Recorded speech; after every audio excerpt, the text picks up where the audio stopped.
Avez-vous déjà remarqué que les mêmes situations continuent de se répéter dans votre vie? Vous changez de travail et un patron identique au précédent apparaît. Vous terminez une relation et la personne suivante a les mêmes défauts que la précédente. Vous vous éloignez d'un ami toxique et un autre prend exactement sa place. Ce n'est pas de la malchance. Ce n'est pas une coïncidence. C'est un miroir. Et aujourd'hui, vous allez comprendre pourquoi les personnes qui vous irritent le plus ne sont pas vos ennemis. Ce sont vos plus grands professeurs. Restez jusqu'à la fin, parce que ce que je vais vous montrer va complètement changer la façon dont vous voyez vos conflits, vos relations et surtout vous-même. Il existe une loi que très peu de personnes connaissent et qui explique pratiquement toute la souffrance relationnelle que vous avez vécue. Les anciens maîtres taoïstes la décrivaient ainsi. Le monde est comme un lac tranquille. Quand vous jetez une pierre, vous ne voyez pas la pierre, vous voyez les ondulations qu'elle provoque. Ce que vous voyez chez les autres personnes n'est pas qui elles sont vraiment. C'est le mouvement qu'elles génèrent en vous. Et c'est là que se trouve la clé qui change tout. Ce que vous voyez vraiment, quand vous regardez l'autre, vous ne voyez pas les personnes telles qu'elles sont, et vous les voyez telles que vous êtes. Pensez-y une seconde. Un miroir n'a pas d'opinion. Il ne vous attaque pas, ne vous juge pas, n'a pas d'agenda. Il reflète simplement ce qui est devant lui. Si vous arrivez avec de la colère, il vous renvoie de la colère. Si vous arrivez en paix, il vous renvoie la paix. Le monde fonctionne exactement ainsi avec vous. Si votre état interne est agité, le reflet que vous voyez dans les personnes autour de vous sera confus, menaçant, distordu. Mais quand vous trouvez la paix en vous, le reflet commence à s'éclaircir.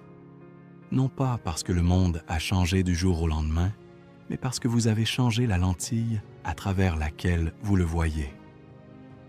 Le masque que vous portez sans vous en rendre compte.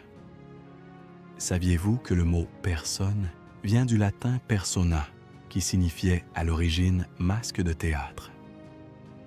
Les acteurs romains utilisaient des masques pour représenter différents personnages.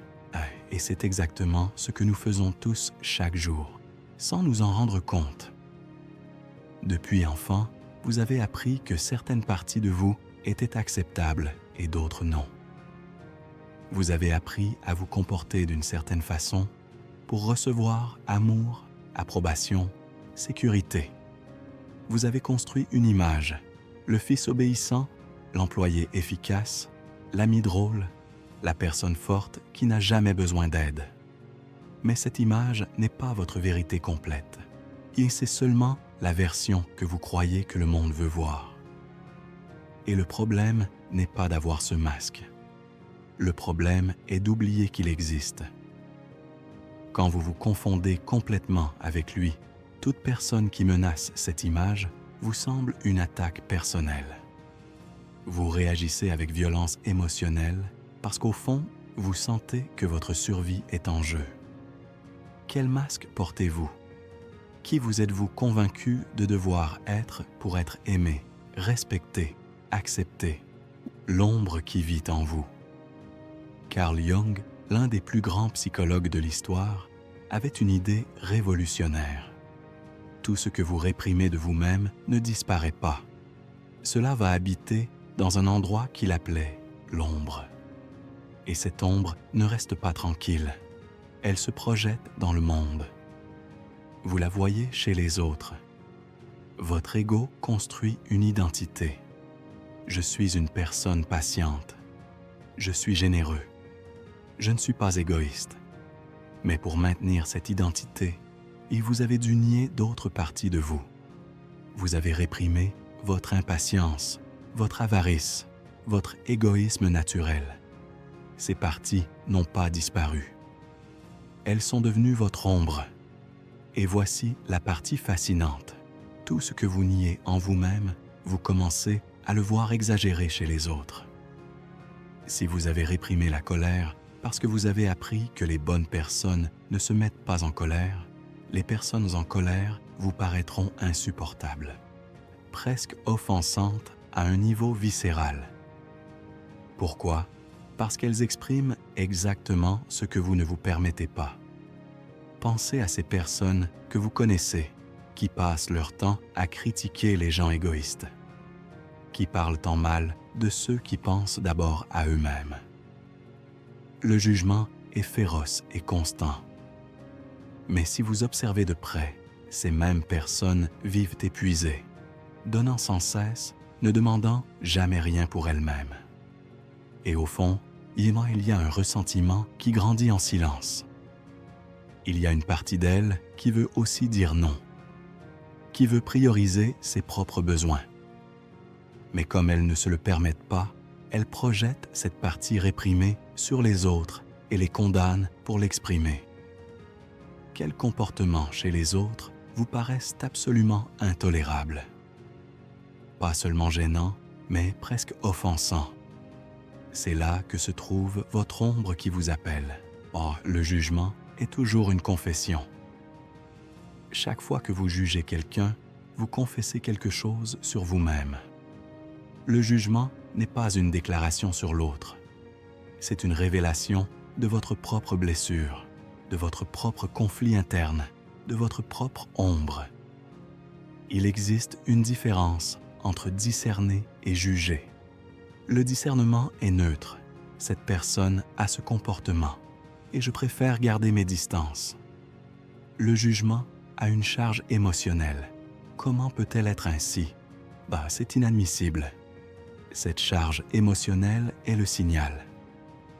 Quand vous jugez avec une telle intensité, il y a quelque chose en vous qui se sent menacé ou reflété. Pensez à cet ami qui arrive toujours en retard. Cela ne vous dérange pas seulement, cela vous indigne. C'est un manque de respect. C'est de l'égoïsme.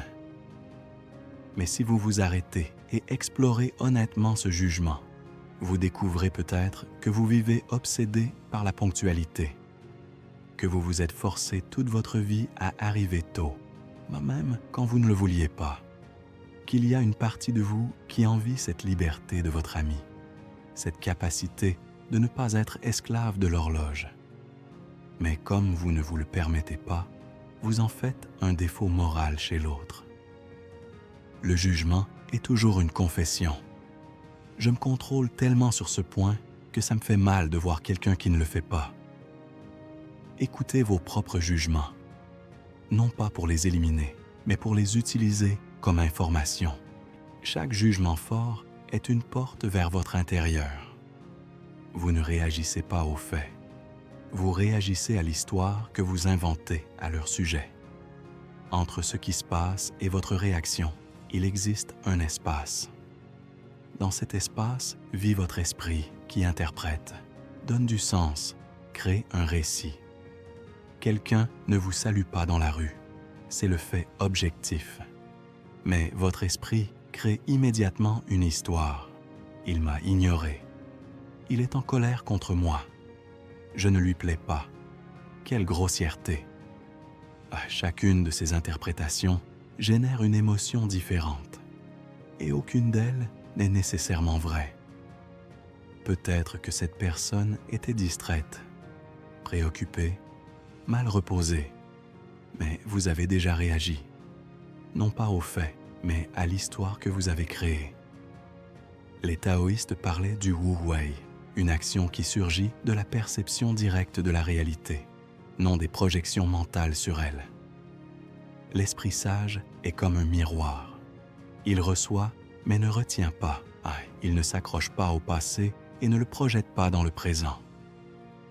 Quand vous cessez d'interpréter compulsivement et observez simplement sans ajouter d'histoire, la réaction émotionnelle diminue. Non pas parce que vous réprimez ce que vous ressentez, mais parce qu'il n'y a plus de carburant pour l'alimenter.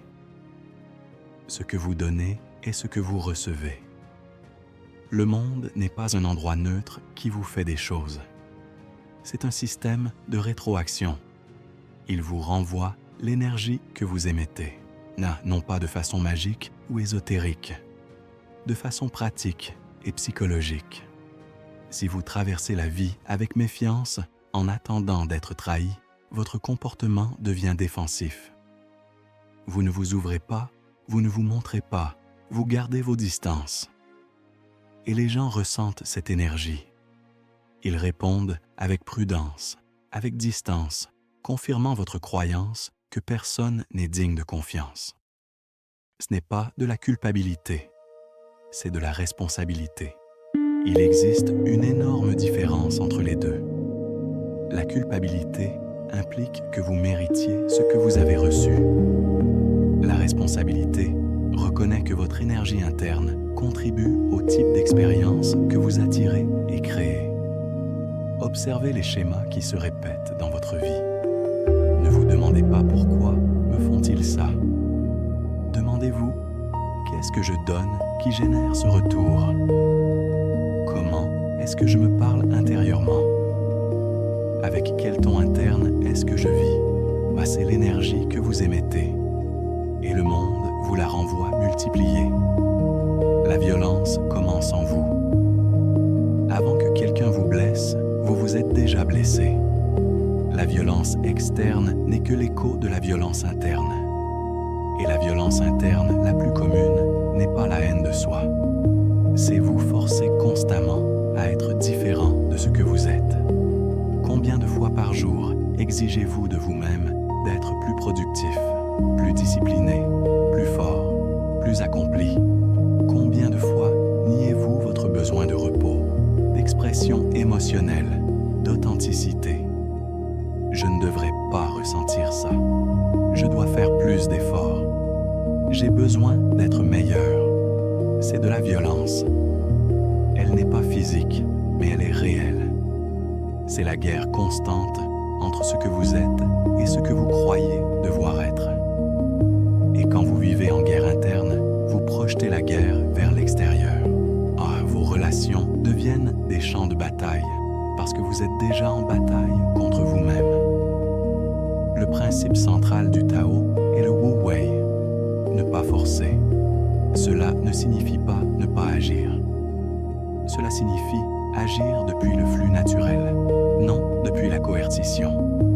Quand vous cessez de vous violenter intérieurement, quand vous acceptez vos rythmes, vos limites, vos émotions telles qu'ils sont, quelque chose change à l'extérieur. Les gens cessent de vous traiter avec violence. Non pas parce que vous avez changé le monde, mais parce que vous avez cessé d'émettre la vibration de quelqu'un qui accepte d'être maltraité. Vos relations les plus intimes sont vos miroirs les plus honnêtes, les personnes les plus proches de vous, votre partenaire, votre famille, vos vrais amis sont les miroirs les plus nets et les plus perturbants qui existent. Et ce n'est pas une coïncidence. L'intimité active les projections les plus profondes parce que nous ne nous ouvrons suffisamment que pour que soient touchées nos blessures les plus anciennes. Avec un inconnu, vous gardez la garde haute. Avec ceux qui vous aiment, vous baissez vos défenses. Et c'est précisément là qu'émergent vos schémas les plus anciens, vos blessures d'enfance, vos besoins non satisfaits. Votre partenaire ne vous fait pas vous sentir rejeté.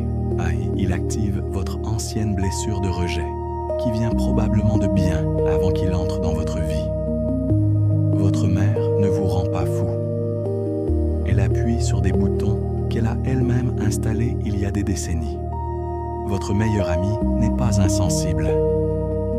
Il reflète la zone où vous-même êtes insensible envers vous. C'est pourquoi les relations intimes sont si difficiles.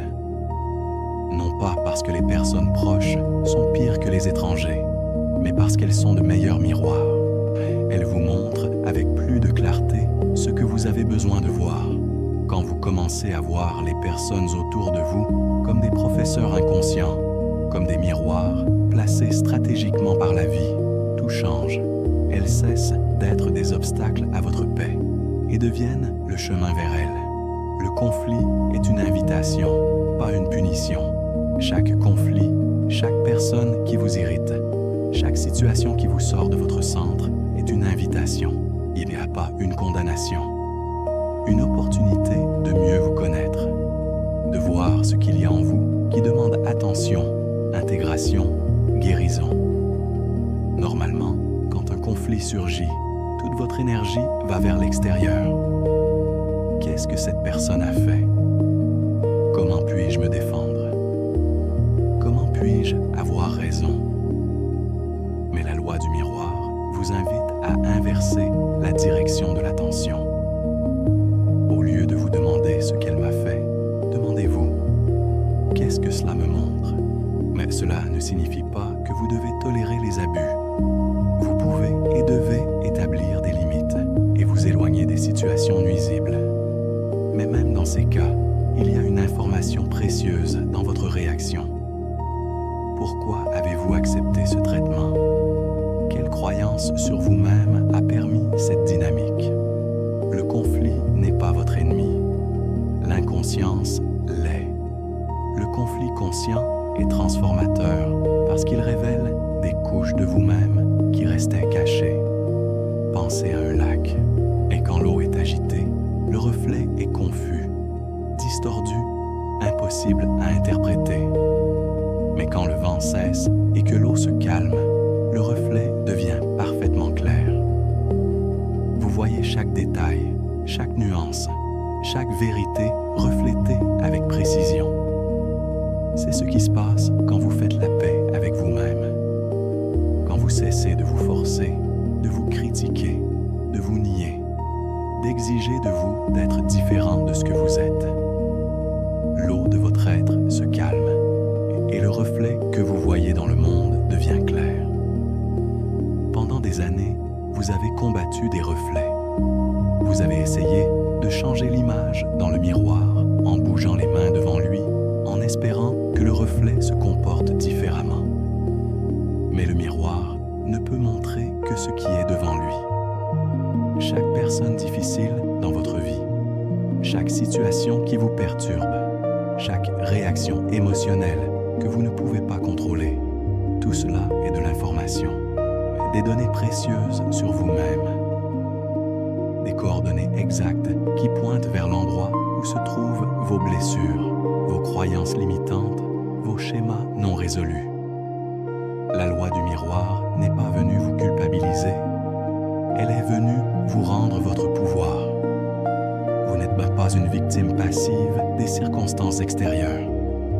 En vous existe la capacité de transformer votre expérience, non pas en changeant les autres, mais en guérissant les blessures qui font que certains reflets font si mal. Mais quand vous guérissez la blessure de rejet, les personnes qui vous rejettent perdent leur pouvoir sur vous. Non pas parce que vous cessez de ressentir, mais parce que vous cessez d'interpréter chaque rejet comme une confirmation de votre manque de valeur. Quand vous intégrez votre ombre, quand vous acceptez toutes les parties de vous-même, les autres cessent d'être des ennemis. Ils deviennent des miroirs neutres qui vous montrent simplement où il reste encore du travail à faire. Et ce travail n'est pas une condamnation, c'est une invitation, un retour à la maison, un retour à vous-même. Le Tao Te Ching le dit de façon simple et parfaite.